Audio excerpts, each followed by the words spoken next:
Hey there, and welcome to U Talk. We connect with extraordinary people across Canada and ask them about their stories, passions, and experiences. I'm your host, Ryan Funk. Music really is transcendent. The swell of an orchestra and the triumphant moments of a hero. Bops over the radio as you're driving in your car, or the lively, jumping, or smooth soul of jazz in a club. Music is incredibly flexible. A person who embodies that magical essence of music is friend of U Multicultural Onna Lou. Hello, I am Onna Lou. I'm an Argentinian singer and songwriter. I moved to Canada in 2016, and I've been living in Winnipeg very happily, I must say.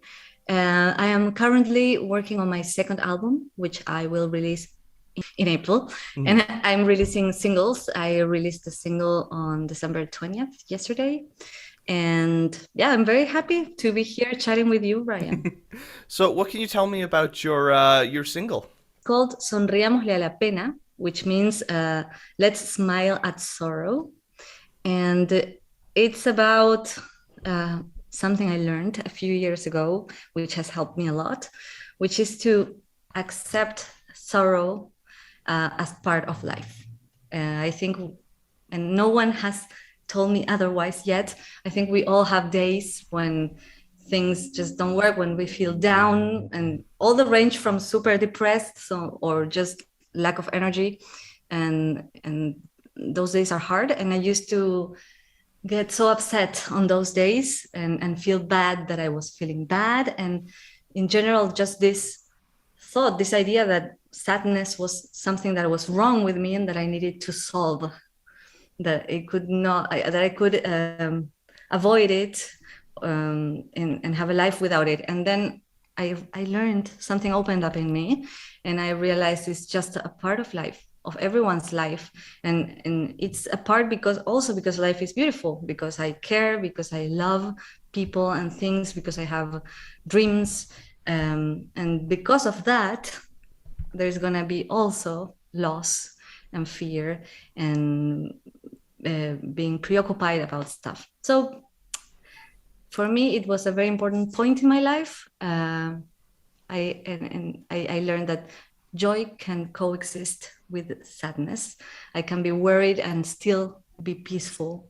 I'm still learning, right? But I wanted to pour this into a song, and I'm very happy with the result. It also has in it artists from Cuba, Chile, Canada, Argentina, and I don't know if I'm forgetting any place, but I feel like it reflects very nicely how eclectic Winnipeg is. Because it was all recorded and produced in Winnipeg, and I really like that. And we recorded like already with the cold, and It's a very warm song. It's a very warm song for Central American flavor, more Cuban color in the arrangement. And I love that it came out of this cold place and it's such an eclectic city that many people don't know that Winnipeg is like this. So I like that. I mean, that message is just stands so true during this period of time. We really can't control what's going on. It can be out of our hands, and that can be scary. But we have to learn to accept that and make the best of a bad situation. If we had this idea that I can't be happy if I am sad, or if there is something wrong going on, look at the world, like with the pandemic, and it's so out of our control. So I guess like what I want to say in the song is also like to find the beauty and the happiness in every day, even when you are sad or even when there are so many problems. You can still feel happy. You can still find beauty and happiness and peace during the same day. You also recently got back from a trip. How was that? Actually, I'm still tripping. I'm in Argentina right now. Oh, right now. Yeah. Awesome. Yes, so I came at the beginning of December, and I'm going to stay until the end of January. I am going to do a show. I'm doing some promotion for my music here. And of course, most of all, getting together with my family, spending time with them, getting together with friends. It had been 2 years since the last time I came, so I was desperate to see them. Yeah, so I'm very happy, very, very happy right now to be here. Though I miss Winnipeg, I miss the cold, I miss my friends. It's crazy. Life is crazy. You don't hear many people say they miss the cold. Yeah, and I'm a summer person. I love the summer. I love Winnipeg summer, but the cold is also, I like that curve in the year that changes different stages. Out here, especially in Manitoba, in the morning it can be beautiful, sunny, and then all of a sudden snowstorm, middle of the afternoon. Oh, yeah. Not bored at all, ever. You never know what you're gonna get. Weather-wise. Yeah, and I like that, and I like how it also, those changes in weather within a day, but also along the year. I like it. I think it also reflects the changes within everyone, right? And how everything is in constant flow. I like that. Of course. What first got you interested in music? We are 5 siblings, and this guitar teacher would come to my house and then teach us a lesson one at a time. And I was 5 and 6. That lasted for 2 years. And I remember perfectly, like this, I have these vivid memories of my lessons, and also of spending hours in the living room, like playing my songs and figuring out the chords. And I remember how I was able to play songs and sing and stop looking at my hand playing chords and stuff. So it wasn't conscious, but I see now how much I was enjoying music already. And I feel like it set camp in my heart right then. So I guess that was the first signs. Then I stopped playing until I was a teenager. I got back into playing and singing and spending endless hours figuring out songs with my ears stuck to the radio or CDs, and just trying to figure out the chord. I don't know. There was internet already, but during years I never looked for chords on the internet. I would just I liked to figure out the chords myself. Oh, so you've got a really good inner ear then, being able to hear the music then in your head. Yeah. I mean, that helped me to develop it, I think. And then I was a teenager then, and I finished high school and I got into law school and politics, like politics sciences. I don't know, that's how it's called here, for a couple of years, because I was very into that, and my dad is a lawyer, and I don't know, whatever. I had never even considered like doing music professionally, but I was unhappy. I felt something was off, and one day I dropped school from school, and my brother-in-law told me, like, why don't you study music? That's what you do all day. Why? And I was like, duh. But yeah, and I thought about it, and of course that's what I loved doing every day.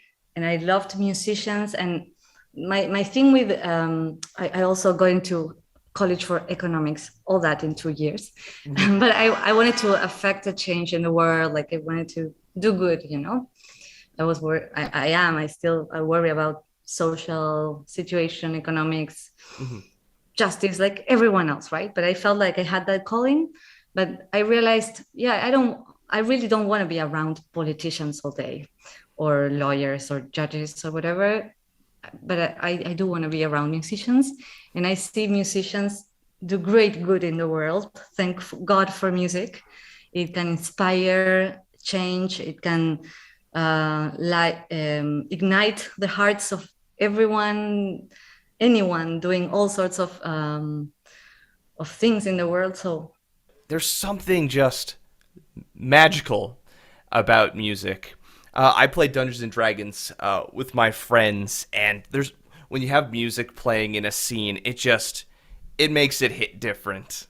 Yeah, well, we see that in movies all the time, like the difference music makes. And the thing about like uniting people, cultures, how we can enjoy music from other cultures and find out about other cultures through music, and know about their existence and find out more about them. And I think that goes a long way into at some point in the life of humanity, in the history of humanity, we will be able to feel as one and respect each other and really feel as equals. And I think music does a lot to contribute in contributing to that. Yeah, it transcends language barriers. Even if you don't necessarily understand the words in a song, you can get the emotions. It's just I grew so. up listening. I grew up listening to music in English, and I didn't speak a word of English when I was growing up, but I loved it, and I would spend hours and hours and feeling lots of things that didn't have to do with the lyrics because I couldn't really understand the lyrics. That amazes me now, Mhm. but that's true for so many million people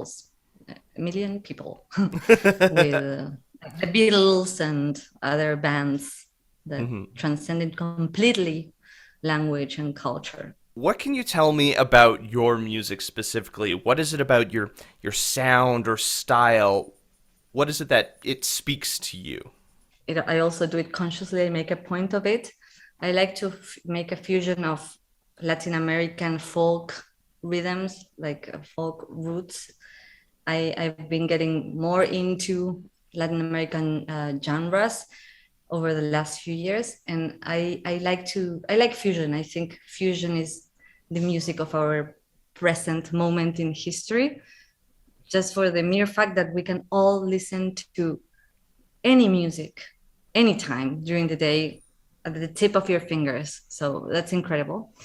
But I like the idea of bringing classical, old, maybe sometimes falling off history genres and bring them to contemporary sound, a contemporary singer-songwriter style, but with a strong color of folk. I like that crossing of things.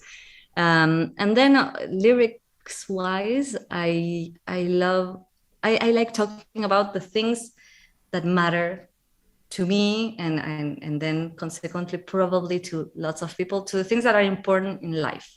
I my aim or my fantasy is to make music that make you feel something, make you feel whatever you need to feel. I think music has that power, like that cathartic power, that you will, the right song will open your heart and it will bring up the emotion that you need to let out.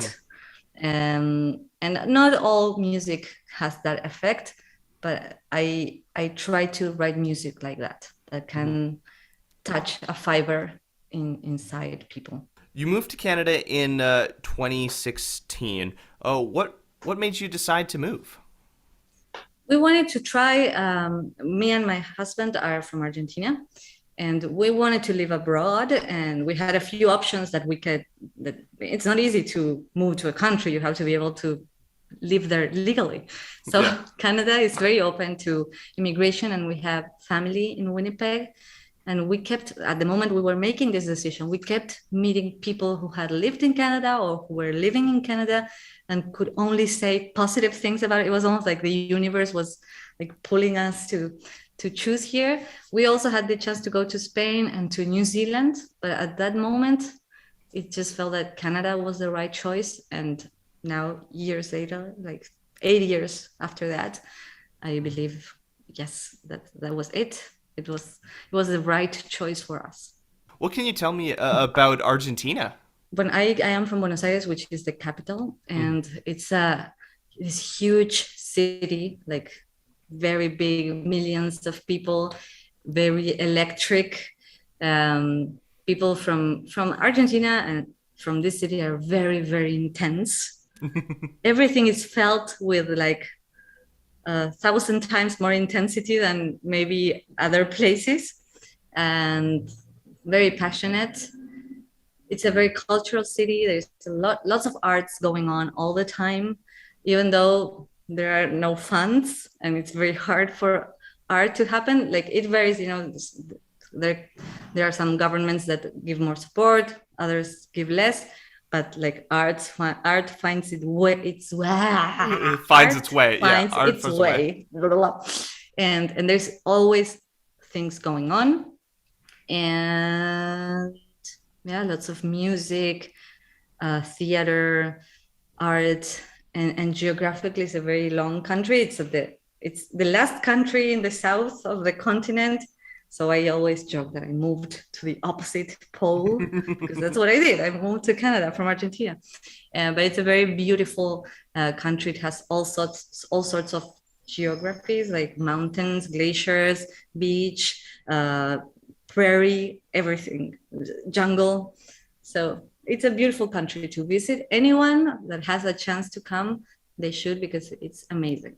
What is your hope or goal looking forward in your musical career? What is something that you want to achieve? What is your dream in terms of your musical endeavors? Reaching more people, like reaching lots of people that and being able to go to different countries. Like I guess it's related to we were talking about traveling and getting to know cultures and people. So I would love to be able to travel and play my music and reach lots of people with my music, and go back to that original seed that when I chose to do music professionally, to be able to do good. I feel like through the music I am doing good, but also if I could get to be more influential and use that power to support good things, good causes, I would feel very well about that. I'm happy already because I'm doing what I love.